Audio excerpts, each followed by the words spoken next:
¿Crees que sabes quién representa la mayor amenaza para Rusia?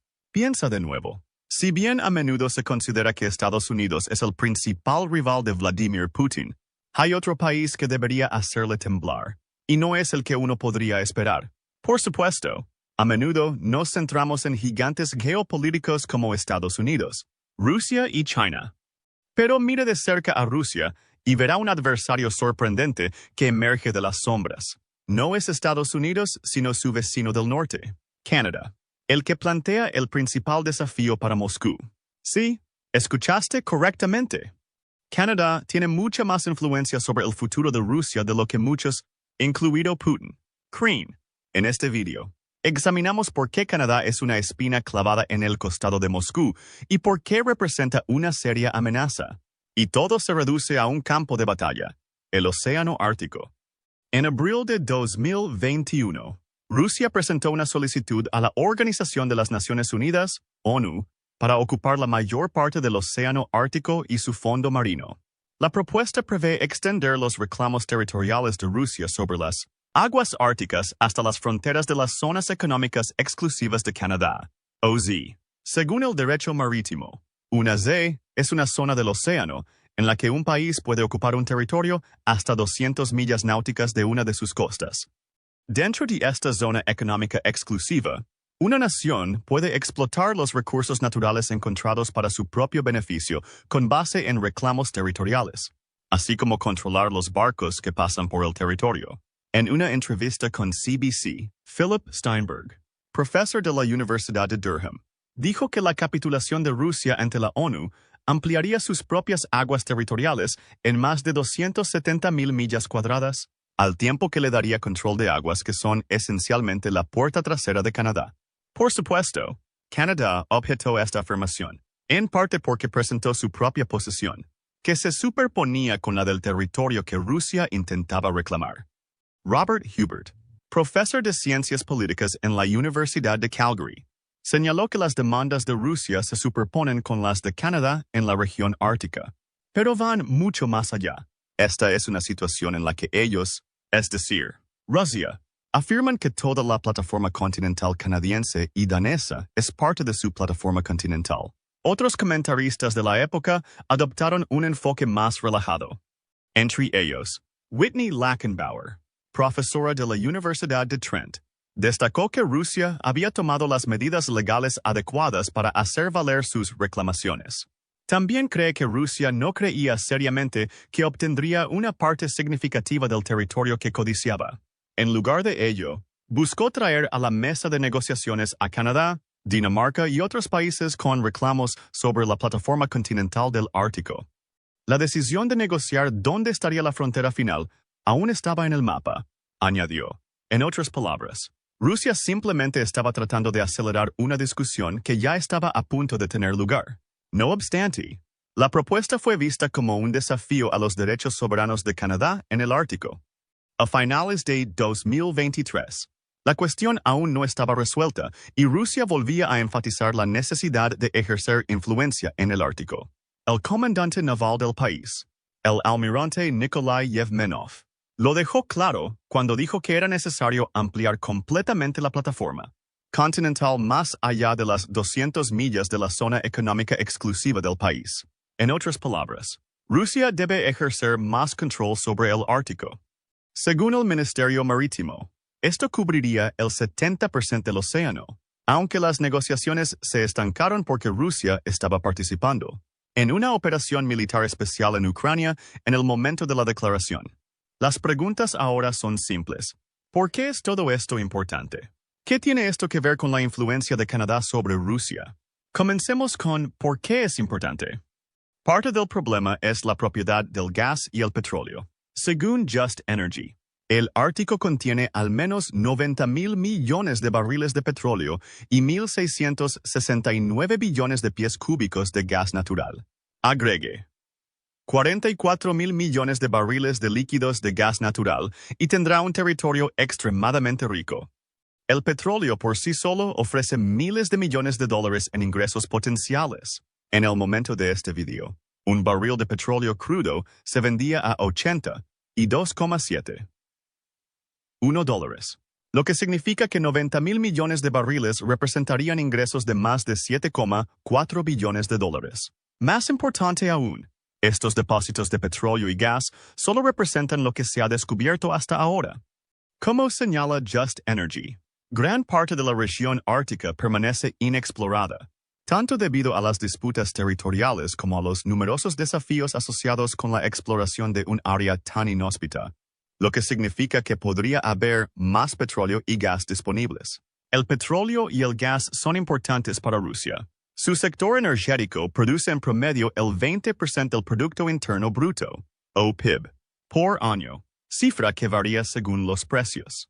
Si Rusia puede controlar más petróleo y gas, podrá controlar los suministros y así fortalecer su influencia geopolítica y económica. Los reclamos de Rusia sobre el Ártico tienen como objetivo crear esa influencia, y Canadá es uno de los principales países que se interpone en su camino. También está claro que Canadá reclama la propiedad del fondo marino del Ártico.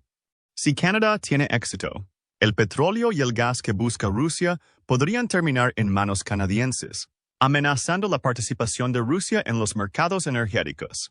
Por tanto, Rusia tiene un doble objetivo: adquirir más petróleo y gas manteniendo estos recursos alejados de otros países con intereses en el Ártico, como Canadá y Estados Unidos. En el caso de Rusia, otros factores económicos también son importantes. Según la Fundación Carnegie, aproximadamente un tercio de todo el pescado capturado en Rusia proviene del Ártico, lo que convierte a estas aguas en una de las principales fuentes de alimento del país. Rusia se beneficiará naturalmente del calentamiento de las aguas árticas, de lo que hablaremos más adelante. Para 2030, lo que, según CRI, empujará a las poblaciones de peces hacia el norte, hacia las zonas económicas exclusivas existentes. Sin embargo, tener el control de la mayor parte del Ártico significaría una mayor libertad para su industria pesquera. El Ártico podría convertirse en la principal fuente de alimentos de Rusia, y el pescado capturado también podría exportarse, impulsando su economía. También vale la pena señalar que Rusia ya tiene un amplio control sobre las aguas del Ártico. El Consejo Ártico es un foro intergubernamental que promueve la cooperación entre los 8 países cuyas costas se abren al Océano Ártico. Rusia y Canadá son miembros clave de este consejo. Según el Consejo Ártico, Rusia ocupa el 53% de la costa del Océano Ártico y en el territorio que considera ártico viven 2,5 millones de personas. Rusia también cree que su historia en el Ártico debería darle derecho a una parte importante de las aguas oceánicas. Como señala la Fundación Carnegie, Rusia está presente en los océanos desde hace varios siglos. De hecho, fue el descubrimiento de depósitos de petróleo y gas en Siberia, ubicados por debajo y por encima del Círculo Polar Ártico, lo que jugó un papel importante en la expansión económica de Rusia en la era postsoviética. Estos descubrimientos apoyaron la estabilidad económica interna del país. Por lo tanto, tener acceso a los miles de millones de barriles de petróleo y miles de millones de pies cúbicos de gas que se encuentran en la plataforma del Océano Ártico proporcionaría a Rusia una mayor estabilidad económica, que, según él, está respaldada por afirmaciones históricas. ¿Qué significa todo esto hasta ahora? Rusia y Canadá están inmersos en una batalla por el dominio de las aguas árticas fuera de sus zonas económicas exclusivas. Ambos han presentado reclamos de soberanía ante la ONU sobre las aguas más allá de ellos, aunque el reclamo de Rusia de 2021 es el más famoso, dado que esencialmente le daría a Moscú el control de todo el Ártico fuera de las zonas económicas exclusivas de otros países. Las acciones rusas en Ucrania también han suspendido las negociaciones sobre disputas territoriales. El control de estas aguas tendría un valor económico inestimable para Rusia y Canadá, debido a los depósitos de petróleo y gas descubiertos y no descubiertos en el Ártico. Además, dicho control fortalecería las industrias pesqueras de ambos países, y Rusia, en particular, tendría el potencial de hacer del Océano Ártico una importante fuente de alimentos. Cada una de estas preguntas pone de relieve por qué Canadá podría convertirse en una amenaza tal para Rusia. Si logra ampliar sus reclamos territoriales en el Ártico a expensas de Moscú, Tendrá acceso al petróleo y a la pesca. ¿Qué es lo que Rusia quiere? Esto no sería suficiente para colapsar la economía rusa. Seguiría siendo un país rico en petróleo y gas, la mayor parte del cual procedería de las zonas económicas exclusivas existentes en el Ártico. Sin embargo, Rusia perdería una oportunidad de mejorar su estabilidad económica y alimentaria, lo que supone un problema importante, dado que entre 2019 y 2021, en promedio, 400,000 rusos fueron considerados en situación de inseguridad alimentaria grave. Sin embargo, estas cuestiones, si bien son importantes, no constituyen la mayor amenaza que Canadá representa para Rusia en el Ártico. Esto se puede resumir en 3 palabras. Paso del Noroeste, para los primeros exploradores del mundo. El Paso del Noroeste era más un mito que una posibilidad real. Sin embargo, esto no detuvo siglos de expediciones para encontrar una ruta segura a través de las aguas árticas, en gran parte debido a los beneficios comerciales que dicha ruta traería. Discovering the Arctic, un grupo de investigación británico, presenta una cronología general para la búsqueda del verdadero Paso del Noroeste. Dice que los Inuit son ampliamente considerados el primer grupo de personas en explorar el Ártico y que esta exploración los llevó a descubrir el Paso del Noroeste, que podrían utilizar con fines comerciales. Sin embargo, durante este periodo, el paso era limitado y los Inuit no podían mirar más allá de las rutas comerciales locales porque aún no habían descubierto el mundo más allá de su territorio. La verdadera investigación comenzó en el siglo XVI. En ese momento, los países europeos y asiáticos comerciaban con regularidad y habían establecido rutas marítimas entre ellos. El problema era que estas rutas requerían que las tripulaciones pasaran meses en el mar, y un barco que navegaba de Europa a Asia tenía que rodear el sur de África para llegar a su destino. Se necesitaba una ruta más corta, lo que hizo que los exploradores dirigieran su atención a las vías fluviales del norte. Martin Frobisher fue uno de los primeros en intentar construir el pasaje del noroeste. En 1576, dirigió una pequeña flota hacia las aguas del norte, con la esperanza de encontrar un paso seguro. Fracasó. 2 años en el mar lo llevaron a la bahía que hoy lleva su nombre, pero no pudo ir más lejos. Otros hicieron lo mismo, aunque todos los intentos similares terminaron en fracaso. Esto siguió siendo así hasta 1845, cuando la reina Victoria de Inglaterra ordenó a Sir John Franklin que finalmente creara un pasaje del noroeste seguro. Franklin estaba bien equipado. Tenía una tripulación de 134 marineros y 3 años de suministros para completar el viaje. Los miembros de la familia del marinero estaban tan convencidos de su inminente éxito que incluso enviaron cartas a China. Estas cartas nunca llegaron a llegar a los marineros. En 1848, estaba claro que los hombres de Franklin no habían logrado cruzar el pasaje del noroeste. Durante la siguiente década, se enviaron barcos de rescate varias veces y más de 2,000 hombres y 40 barcos buscaron los barcos de Franklin. Finalmente, en 1859, se descubrieron cadáveres en la isla King William, junto con documentos que mostraban que los barcos de Franklin estaban congelados en Asunción. Hielo y sus hombres murieron mientras buscaban desesperadamente tierra para aterrizar. Sin embargo, Franklin descubrió varias conexiones en el pasaje del noroeste y los esfuerzos de rescate posteriores revelaron aún más. Mapear la región estaba al alcance de todo el mundo, aunque pasaron casi 50 años antes de que otro explorador lo lograra. Este hombre era Roald Amundsen, un noruego que cruzó todo el paso del noroeste en un sencillo barco pesquero de 21 pies llamado Goyoa. En el camino, conoció a varias tribus inuit cuyo conocimiento de las aguas árticas resultó invaluable para ayudarlo a mapear las diversas conexiones a lo largo del pasaje. También encontró hielo y se vio obligado a esperar meses en varios lugares antes de que su barco pudiera atravesarlo en su camino hacia el Polo Sur. Básicamente, Amundsen creó una prueba de concepto. La navegación por el paso del noroeste era posible, pero a un coste elevado. Esperar a que el hielo se derritiera significaba que la ruta aún no era comercializable. ya que los meses de espera hacían que las rutas más tradicionales fueran más rentables.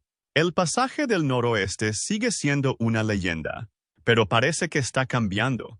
Como indica el descubrimiento del Ártico, encontrar un paso seguro a través del paso del noroeste haría que los viajes por mar actuales sean casi 7.350 millas más cortos de lo que son hoy. Actualmente, los barcos que navegan desde América o Europa hacia Asia suelen pasar por el Canal de Panamá, una ruta confiable que ahorra aproximadamente 2 semanas en un viaje típico. La organización cita como ejemplo los viajes entre Londres y Tokio. Actualmente, un barco debe recorrer casi 24.300 millas para realizar este recorrido por el Canal de Panamá. Incluso utilizando el Canal de Suez, el viaje solo requiere desvíos de aproximadamente 2.250 millas. Si existiera un paso del noroeste, las compañías navieras podrían ahorrar tiempo y dinero, y probablemente se convertiría en uno de los más importantes del comercio marítimo mundial. Sin embargo, todavía existe el mismo problema que detuvo a muchos de los primeros exploradores. Hilo. Actualmente, solo los rompehielos más reforzados pueden atravesar con seguridad el paso del noroeste, ya que está helado la mayor parte del año. Volviendo a la pregunta, ¿qué tiene esto que ver con Rusia y Canadá? Earth.org proporciona las respuestas. Un artículo de septiembre de 2021, escrito cuando Rusia presentó su posición ante la ONU, reveló que era poco probable que las aguas heladas del pasaje del noroeste permanecieran congeladas por mucho tiempo. Afirma que el calentamiento global ha provocado que el Ártico se caliente 2 veces más rápido que cualquier otra región del mundo, y que el calentamiento está provocando una pérdida masiva de hielo. La fuente afirma que el hielo del Ártico ya ha disminuido un 75% desde la década de 1980 y que 2050 podría ser el primer año sin hielo en el paso del noroeste si no se frena el ritmo actual de calentamiento global. Estos cambios en el Ártico son enormes para Rusia, Canadá y cualquier otro país que reclame aguas árticas. Con la desaparición del hielo, es posible crear un paso del noroeste navegable sin barcos rompehielos.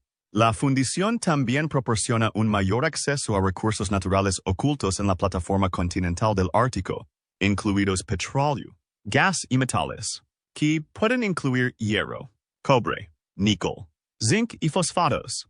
Se pueden crear nuevas rutas marítimas y, con ellas, un mayor control del comercio marítimo para cada país propietario de esas rutas. Tampoco faltarán opciones militares.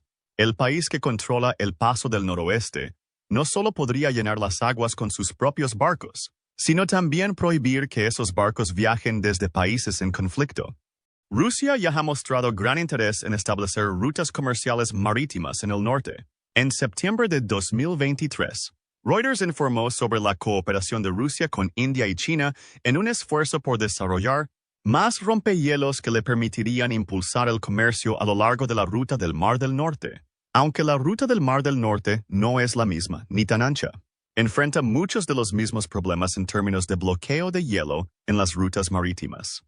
La ruta, que va hacia el este desde el puerto ruso de Murmansk hasta el estrecho de Bering en Alaska, se ha considerado durante mucho tiempo como una alternativa al uso del Canal de Suez por parte de Rusia. También se observa un número creciente de transacciones comerciales. Rusia utilizó esta ruta marítima del norte para transportar 34 millones de toneladas de mercancías en 2022.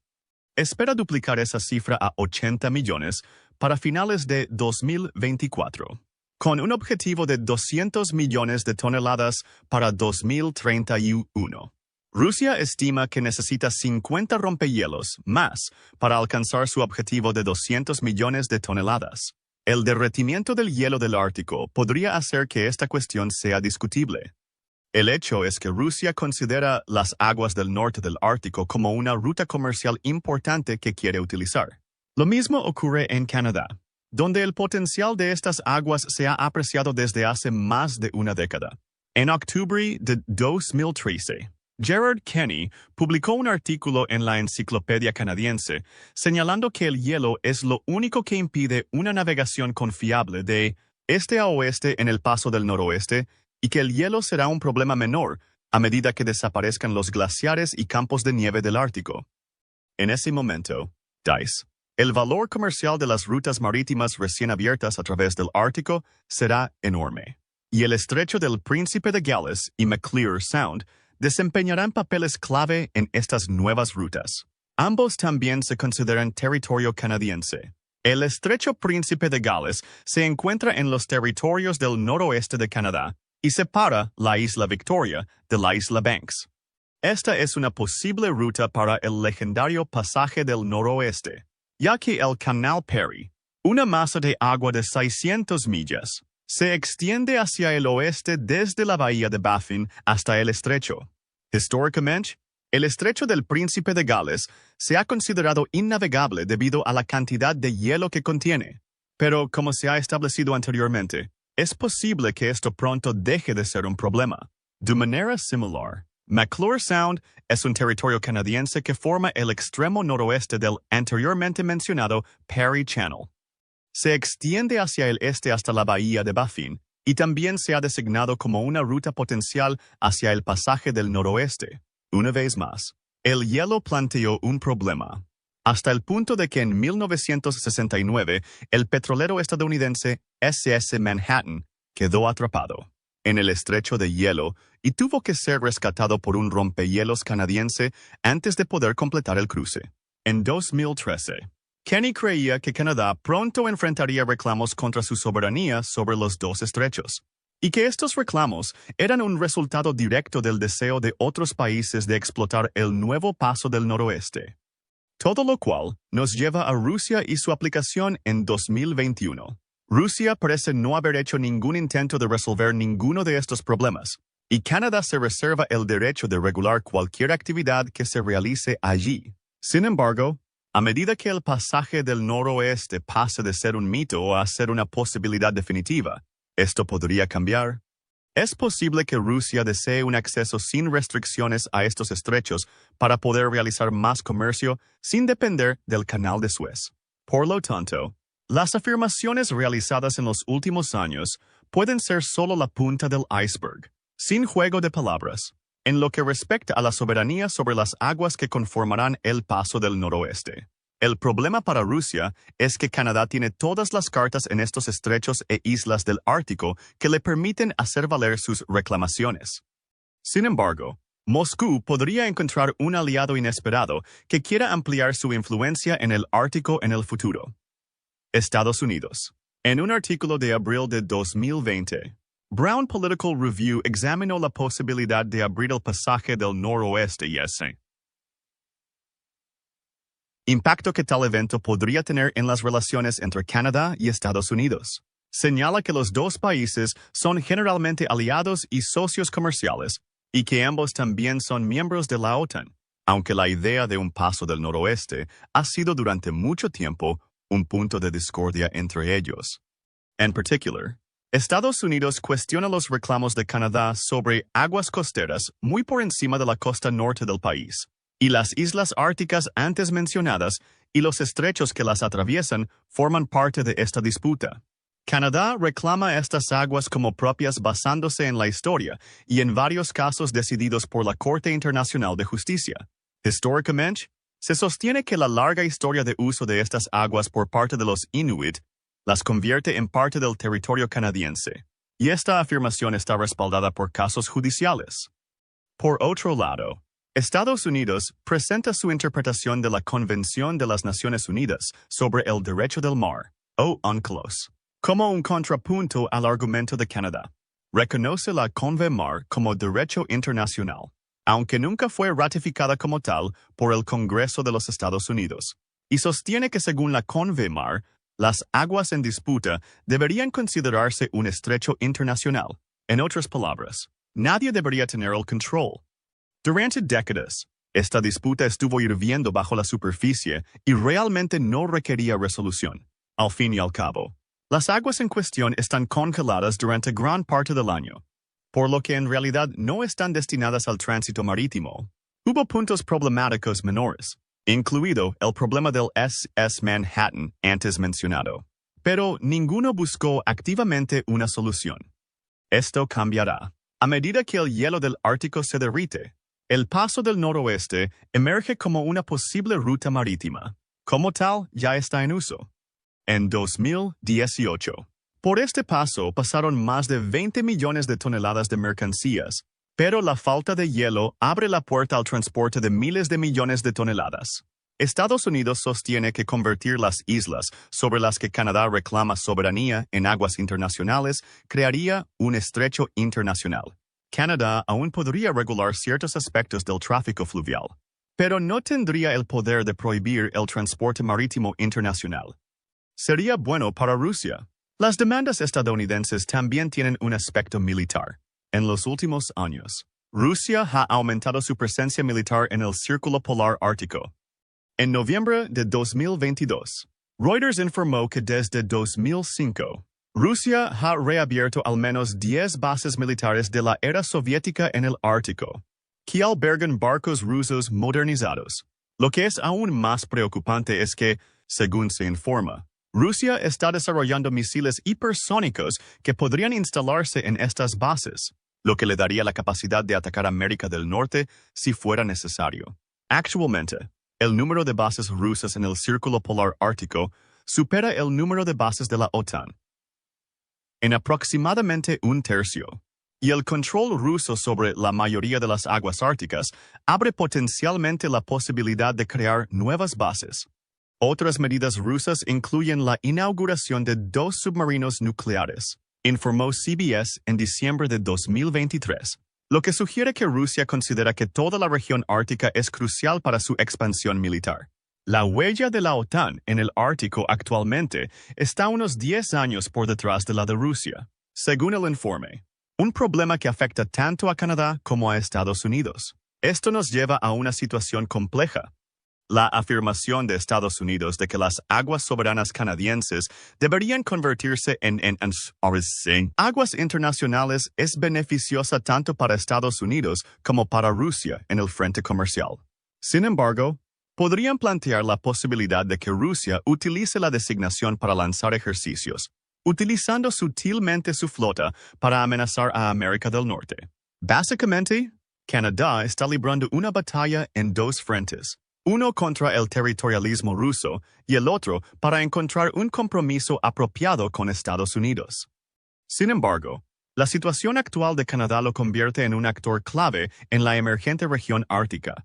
Esto plantea una amenaza muy importante para Rusia por varias razones.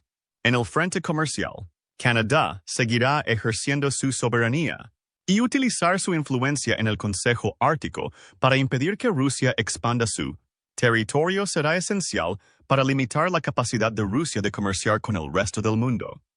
Dada la situación actual en Ucrania, este control podría incluso considerarse crucial de cara a posibles futuras sanciones contra Rusia tras la apertura del paso del noroeste. Rusia también ha demostrado que está interesada en entrar en aguas árticas, tanto mediante el uso cada vez mayor de la ruta del Mar del Norte como mediante la expansión militar en la región. Además del comercio, Canadá también tiene la oportunidad de impedir que Rusia controle sus vastos recursos de petróleo y gas y evitar su sobrepesca en la región ártica. Luego está el lado militar. Rusia claramente tiene la intención de ampliar su presencia en el Ártico. El abandono de Canadá de sus reclamos soberanos podría ser clave para esta expansión, al menos para permitir que Rusia amenace a Estados Unidos de manera más directa. Pero mientras Canadá resista, se convertirá en una amenaza para Rusia porque frustrará activamente las ambiciones de Putin, controlará todo el comercio futuro en el paso del noroeste y probablemente será más ventajoso para los barcos de la Armada de los EU, que pasan por los estrechos que actualmente ocupa. Por estas razones, el Ártico, y en particular el pasaje del noroeste, podría convertirse en un punto focal geopolítico en los próximos años, especialmente después del derretimiento del hielo del Ártico. ¿Pero qué piensas? ¿Qué papel desempeñará Canadá en el futuro de las rutas comerciales del norte? ¿Tiene realmente fuerza suficiente para amenazar a Rusia? ¿Hasta dónde cree que llegará Rusia en sus esfuerzos por consolidar su influencia en el Ártico en las próximas décadas? Comparte tus pensamientos en los comentarios y gracias por ver el video.